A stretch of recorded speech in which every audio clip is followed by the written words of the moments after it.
O Palmeiras precisa ganhar o derby para ser campeão brasileiro. No vídeo de hoje eu te conto o segredo tático para vencer o Corinthians em Itaquera.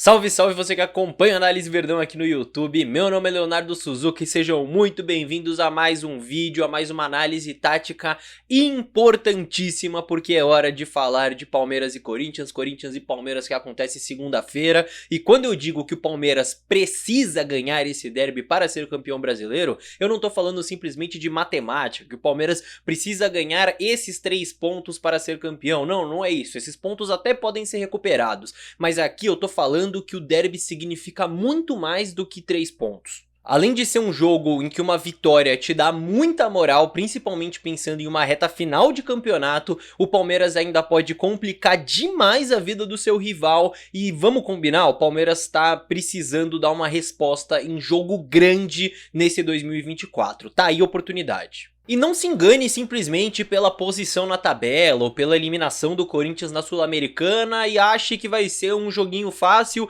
porque a história do derby mostra o contrário. É claro que o Palmeiras é muito, mas muito mais time que o Corinthians nesse momento. Mas esse é o típico jogo em que eles farão de tudo pra vencer e o Palmeiras não pode fazer menos do que isso.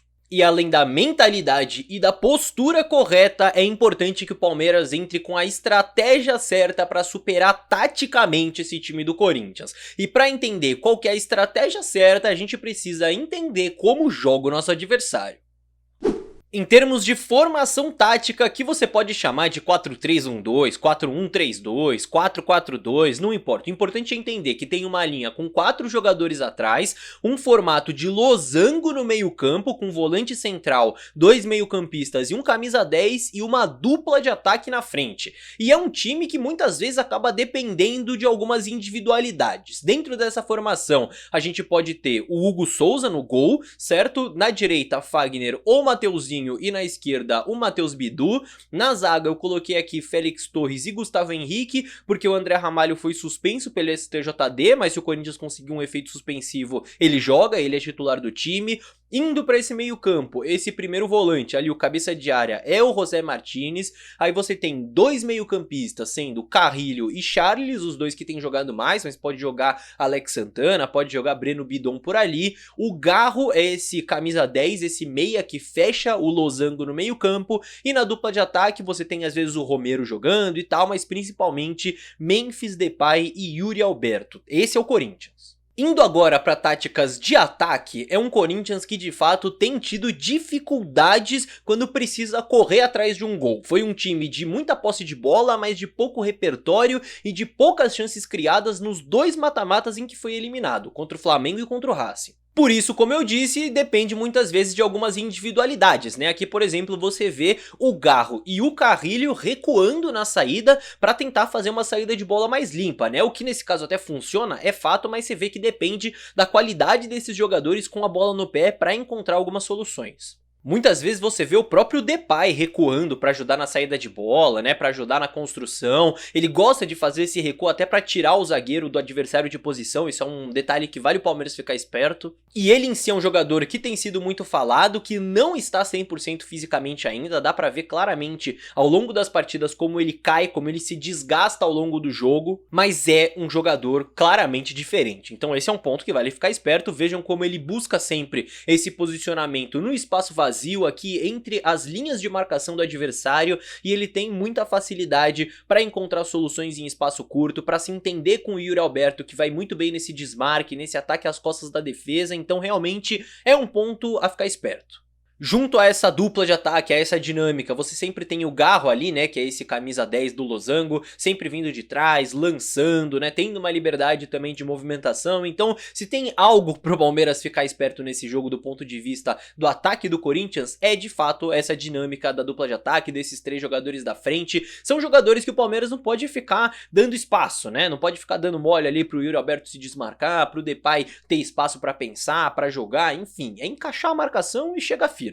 Fora isso, meus amigos, nessa parte defensiva do Palmeiras, eu diria que vale também ficar esperto só com bolas paradas, né? Porque vocês sabem muito bem que o Palmeiras pode até encaixar essa marcação, não deixar o Corinthians jogar, mas uma desatenção na bola parada sempre pode complicar o jogo. Isso tem acontecido com o Palmeiras em jogos recentes. Então, como vocês estão vendo, o Corinthians tem tentado até algumas jogadas ensaiadas em falta ou em escanteio, movimentações para liberar essa entrada da área para finalização de alguns jogadores. Então vale ficar esperto com isso, porque não adianta você estar bem ali nos 90 minutos de bola rolando se você desliga em bola parada, tem que ficar esperto.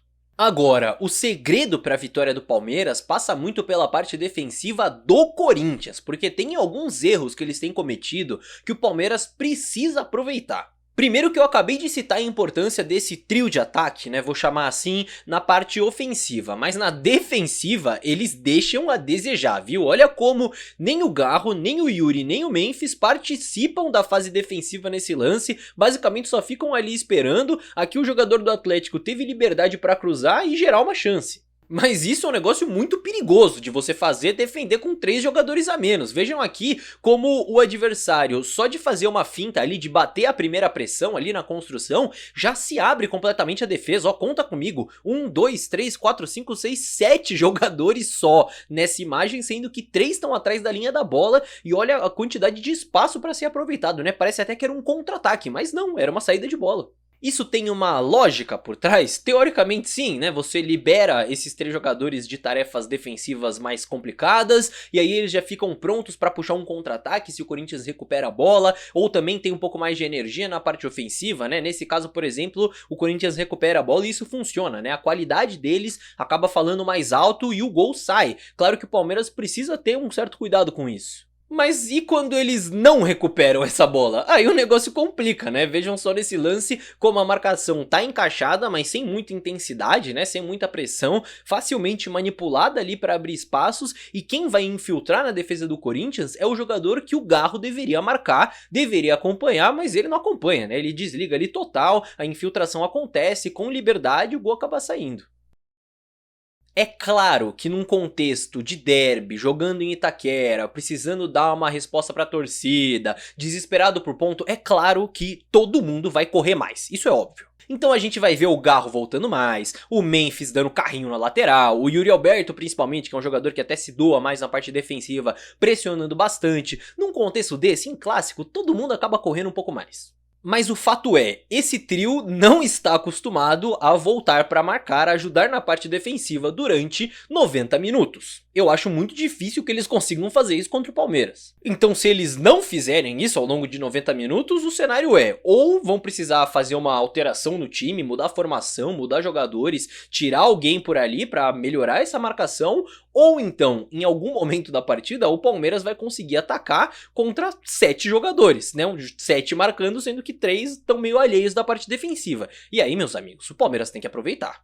Então é isso, meus amigos? Não, não é só isso, ainda tem o pulo do gato aqui pra mostrar pra vocês. Você que ficou até aqui nesse vídeo vai ver o que pode ser talvez o grande caminho pro Palmeiras vencer esse jogo contra o Corinthians. O que eu peço em troca é só você deixar o like e se inscrever aqui, né? São 2 coisinhas, é de graça. Você deixa o like, se inscreve, ajuda muito o nosso trabalho. Eu mostrei pra vocês aqui a formação que esse Corinthians tem utilizado, que é uma tática que concentra os jogadores mais no corredor central do campo, certo? Em vez de ocupar uma largura maior dentro do campo. E no que isso implica? Quando o adversário ataca pelo lado, todo mundo precisa balançar para aquele lado, precisa ir para aquele lado para tentar roubar a bola, para tentar gerar superioridade. Então vejam como são 8 jogadores do Corinthians que caem para esse lado do corredor da bola, sendo que 3 são aquele trio de frente ali que não participa muito. E se você tem 8 jogadores em um corredor praticamente, significa que o outro lado está desprotegido. Então você atrair o Corinthians para um lado, para explorar o lado oposto, o lado mais fraco, pode ser um caminho muito interessante para o Palmeiras. Não só porque existe espaço desse outro lado, mas porque isso desgasta muito o adversário também, meus amigos. Porque pensa que, principalmente quando Garro, Memphis e Yuri Alberto não estão participando tanto da fase defensiva, você tem 7 jogadores tendo que flutuar de um lado para o outro, de um lado para o outro, de um lado para o outro. Isso desgasta muito, principalmente o trio de meio campo. campo, né? Se a linha de 4 na defesa já se desgasta com esse balanço, imagina os 3 meio-campistas que, por serem 3 jogadores, ocupam já uma largura menor dentro do campo. Aí tem que ficar indo de um lado pro outro, isso leva tempo. Então pra mim fica claro, meus amigos, vejam só o adversário construindo, aqui o trio da frente até parece que ameaça uma pressãozinha na saída, mas quando é superado já larga, né, já não participa tanto, e com o Cuiabá atacando aqui pelo corredor lateral, vejam como o Corinthians inteiro se vira pra cá e ignora o lado oposto, e é lá no lado oposto que está a vantagem do ataque. O Internacional, quando jogou em Itaquera, mostrou muito bem como se pode aproveitar isso na defesa do Corinthians. Vejam só nesse lance como o ataque se dá pelo lado direito e de início já dá pra observar ali Memphis e Yuri Garro pouco participativos na parte defensiva, né, sem pressionar muito.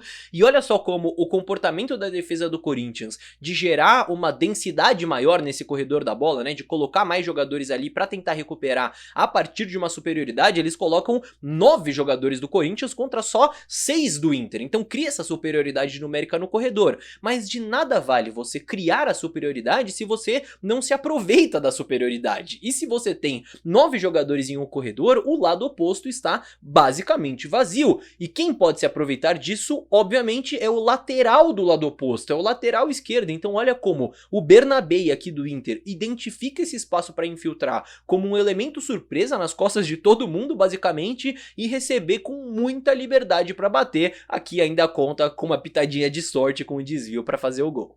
Então pra mim o caminho aqui tá claro e precisa ser aproveitado pelo Palmeiras, meus amigos, mas pra aproveitar corretamente o caminho, é claro que o Palmeiras precisa entrar também com a escalação certa pra aplicar essa estratégia, e uma das grandes dúvidas nessa escalação é se deve jogar Rafael Veiga, um cara que tem feito gols decisivos recentemente, ou Maurício, o jogador que fez esse Palmeiras encaixar dentro desse meio campo desde as eliminações no mês de agosto. Independente da sua opinião, eu recomendo muito que você assista essa análise aqui, onde eu detalhei 3 argumentos para defender a titularidade de qualquer um deles nesse derby. Isso é muito importante para a gente entender qual vai ser a escalação ideal do Palmeiras para esse jogo. É só clicar aí na tela para conferir.